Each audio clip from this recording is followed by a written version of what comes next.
Mesdames et messieurs, bonjour. Je suis Vincent Kamini. Aujourd'hui, nous allons parler une fois de plus de la FECAFOOT.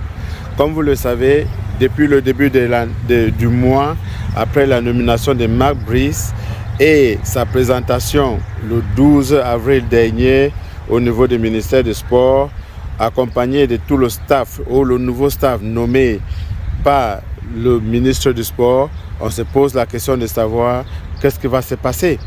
Également, vous savez que la FECAFOOT et le président de la FECAFOOT avaient posé une fin de non-recevoir de ces staffs nommés, n'est-ce pas, par le ministre du Sport.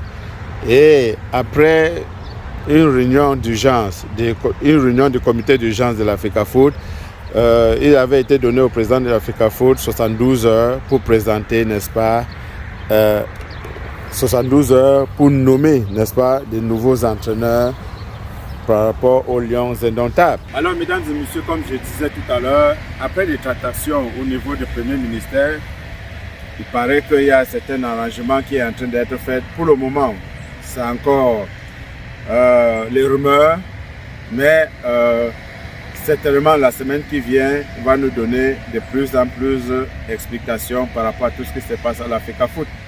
Mais il faut dire qu'il y a certaines personnes qui vont laisser les plumes dans cette histoire-là parce que la nomination qui a été faite par M. Moelle Kombi n'avait pas respecté des règles. Oui, on a supputé, on a parlé de la convention, on a également parlé du décret présidentiel de 2014. Mais il faut dire que même si Moelle Kombi pouvait mettre à disposition un entraîneur, il n'avait pas le droit, n'est-ce pas, de nommer un certain nombre de personnes dans ce staff technique, notamment M. Banlok, qui était en disgrâce avec le président de la FECAFOOT. Mais moi, je pense que lui-même, M. Banlok, est de mauvaise foi parce que quand il accepte cette nomination du ministre, c'est pour travailler dans quelles conditions avec M. Sammy Eto'o-Fils. Est-ce qu'il pouvait normalement le matin aller au bureau à la FECAFOOT et travailler normalement quand on sait comment il est parti de la FECAFOOT? Donc, voilà, on est en train de dire que c'est les rumeurs, bien sûr, mais vous savez que le Cameroun, la plupart du temps, les rumeurs souvent deviennent des confirmations. Donc, on s'est dit, il y a certaines personnes qui vont certainement sauter dans cette staff technique-là, notamment au Mambi, le Team Press, Noël Essenge. Il y a un certain nombre de personnes, en tout cas, toutes les personnes dont Moelle Kombi n'avait pas le droit de nommer, vont certainement sauter et la conciliation veut peut-être que Marc Brice reste, mais on attend voir. Marc Brice pourra rester comme entraîneur, mais les adjoints pourront être tous les gens, n'est-ce pas, que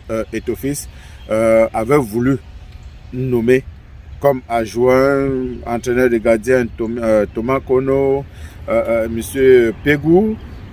Voilà, donc il y a un certain nombre de personnes et on parle même que l'ancien staff, à part son Bahana, les autres pourront rester. Donc voilà, c'est les rumeurs et on attend voir ce que ces rumeurs-là vont donner. Mais il faut dire que entre-temps, le nouveau sélectionneur, malgré qu'il n'a même pas pris la tâche avec la FECAFOOT, il n'a même pas rencontré le président de la FECAFOOT, il n'a même pas eu d'entretien avec la FECAFOOT. Il est déjà en Europe, n'est-ce pas, pour faire des prospections par rapport aux matchs à venir. Comme vous le savez, les Lions indomptables ont 2 matchs à venir qui sont les matchs très très importants pour la qualification, n'est-ce pas, de la Coupe du Monde contre l'Angola et le Cap-Vert. Et c'est des matchs cruciaux. Donc un virage, comme vous le savez, nous avons 4 points et il faut également qu'on gagne ces 2 matchs-là pour se positionner en tête de ces qualifications-là. Et vous le savez, on a tous vu la Coupe d'Afrique, on a vu la prestation d'Angola. L'Angola était XXL. Parlons même du Cap-Vert. Cap-Vert a été aussi excellent à la dernière CAN, alors que le Cameroun est sorti en huitième de finale. À ce moment-ci, on est en train de se poser des questions de savoir, Marc Brice est en train de faire sa prospection en Europe. On a droit de penser que Hugo Ekitike pourra revenir, n'est-ce pas, jouer pour les Lions. Vous le savez, il a été rencontré plusieurs fois par le président Samuel Eto'o et il avait espoir qu'il pouvait jouer dans l'équipe de France. Mais au fur et à mesure que le temps passe, il est en train de voir, n'est-ce pas, cet espoir-là tomber et il s'est dit, vaut mieux prendre sa chance directement maintenant. Il a 21 ans. Il ne faut pas attendre plus tard quand peut-être il y aura plus moyen et chercher à revenir comme certains nombres de joueurs ont fait, que c'est quand ils n'ont pas pu jouer pour l'équipe de France qu'ils ont reconnu à ce moment-là qu'ils étaient les Camerounais ou qu'ils avaient un parenté camerounais et qu'ils pouvaient jouer pour les Lions indomptables. Mesdames et messieurs, pour dire que les yeux sont tournés vers Yaoundé, nous sommes en week-end, on va attendre lundi, d'ici lundi au mardi, forcément, ces rumeurs-là vont être dissipées et on saura définitivement qu'est-ce que va constituer, n'est-ce pas, le staff des Lions indomptables pour les 2 prochaines années. Mesdames et messieurs, nous ne voulons pas être longs. On a ces informations-là, même si c'est les rumeurs, mais c'est très très important qu'on le partage avec vous pour vous mettre à flot des informations. Alors, mesdames et messieurs, on se pose véritablement la question de comprendre comment est-ce que un monsieur comme M. Moelle Kombi, qui est, n'est-ce pas, un furie de doigts, un agrégé de doigts, peut aussi faire une erreur de novice comme ça. Et puis nous avons compris, beaucoup de gens, n'est-ce pas, parler de... C'est la même procédure qui avait amené à la nomination de Son Barnak. Et la FECAFOOT n'avait pas opposé, n'est-ce pas, un fonds de non-recevoir. Mais ça me fait rire. Mais la FECAFOOT ne pouvait pas poser un fonds de non-recevoir à partir du moment où c'est la FECAFOOT qui avait, n'est-ce pas, proposé ces entraîneurs-là, n'est-ce pas, au gouvernement. Donc, vous ne pouvez pas faire une proposition, que cette proposition a été confirmée et vous venez, n'est-ce pas, vous plaindre après. Donc, c'était normal que la FECAFOOT ne se plaint pas. Or, ici, ce n'est pas la même chose. La FECAFOOT a fait ses propositions qui n'ont pas été prises en compte. On est d'accord. OK?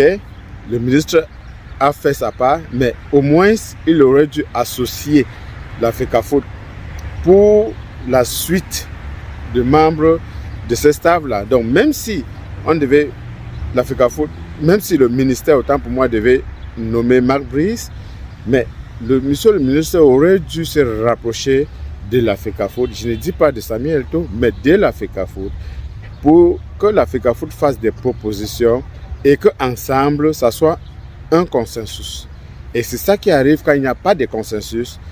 Après, il y a les retombées graves. Et aujourd'hui, il y a beaucoup de gens qui vont payer le prix, n'est-ce pas, de cette histoire-là, alors qu'il n'était pour rien. Tous les yeux sont tournés vers le Premier ministère, qui, n'est-ce pas, après la réunion de 17, il y a des tractations qui sont en train d'être mises sur pied pour voir les qui vont quitter le bateau et les qui vont intégrer, n'est-ce pas, ces bateaux qui va être un bateau consensuel pour la bonne marche de notre football. Mesdames et messieurs, on se pose vraiment la question de comprendre pourquoi ces cafénao tout le temps au niveau de la FECAFOOT. Et puis la dernière question qui nous revient en esprit, c'est est-ce que le ministère du sport est devenu un ministère de football? On se souvient que les femmes, ils n'ont pas pu assister aux Jeux africains à Accra parce que le comité olympique avait dit, n'est-ce pas, qu'il n'avait pas d'argent pour supporter, n'est-ce pas, la charge. Pourquoi est-ce que le ministère du sport n'a pas pris en charge cette dame-là qui pouvait nous ramener les médailles au niveau des Jeux africains? Tout récemment, c'était les handballeurs qui n'ont pas pu également prendre part à un certain nombre de compétitions, toujours parce qu'il n'y avait pas de moyens. L'autre jour encore, nous avons été disqualifiés, ou nous avons été remplacés par l'Angleterre pour un tournoi de qualification des handballeuses pour les Jeux olympiques qui va se jouer à Paris cette année-ci. Où était le ministère des Sports pour que ce genre de choses arrivent? Même si c'est de manière administrative, même si ce n'est pas un problème financier qui s'est posé et que c'était un problème administratif. Mais est-ce que le ministère du Sport ne devait pas être là pour veiller à ce que tout se passe bien, pour que, administrativement parlant, pour qu'une équipe n'a pas de problème? On se pose vraiment la question, est-ce que le ministère du Sport est devenu le ministère du football? C'est la question qu'on se pose, mesdames et messieurs. Facebook, TikTok, Instagram, il faut liker nos émissions, il faut partager nos émissions et il faut également commenter. Dites-nous ce que vous pensez par rapport à Moi le Combi. Est-ce que s'il s'avère qu'on change certain nombre de personnes dans cette staff-là, est-ce que Ethofils n'a pas d'amis au plomb une fois de plus à Moi le Combi? Est-ce que ce n'est pas une... comment dirais-je? Est-ce que ce n'est pas une humiliation pour un ministre des Sports de toujours être contredit à chaque fois qu'il prend des décisions? Est-ce que c'est vrai que c'est un furie? Moi, le combi, c'est un furie du doigt, c'est un agrégé du doigt. Comment se fait-il qu'un agrégé du doigt peut aussi faire les erreurs aussi naïves? Je ne sais pas si je vais dire naïf ou quoi, mais c'est étonnant parce qu'il est censé connaître qu'il n'avait pas le droit de nommer un certain nombre de personnes. Est-ce que c'était... il voulait se venger de ce qui s'est passé avec Conceição parce qu'il avait fait une sortie à la CRTV pour dire que Conceição ne peut pas être changé et Ethofils a changé Conceição. Est-ce que c'était la revanche? Voilà. Est-ce que cette revanche-là a été bien planifiée? C'est autant de questions qui nous tournent dans l'esprit et on voudrait que vous nous aidiez à répondre à ces questions-là, n'est-ce pas, en laissant vos commentaires. Venez dans le commentaire nous dire ce que vous en pensez. Voilà. Mesdames et messieurs, on va s'arrêter là pour aujourd'hui. Merci beaucoup. Bonne soirée à tout le monde. Bye bye. Je vous aime.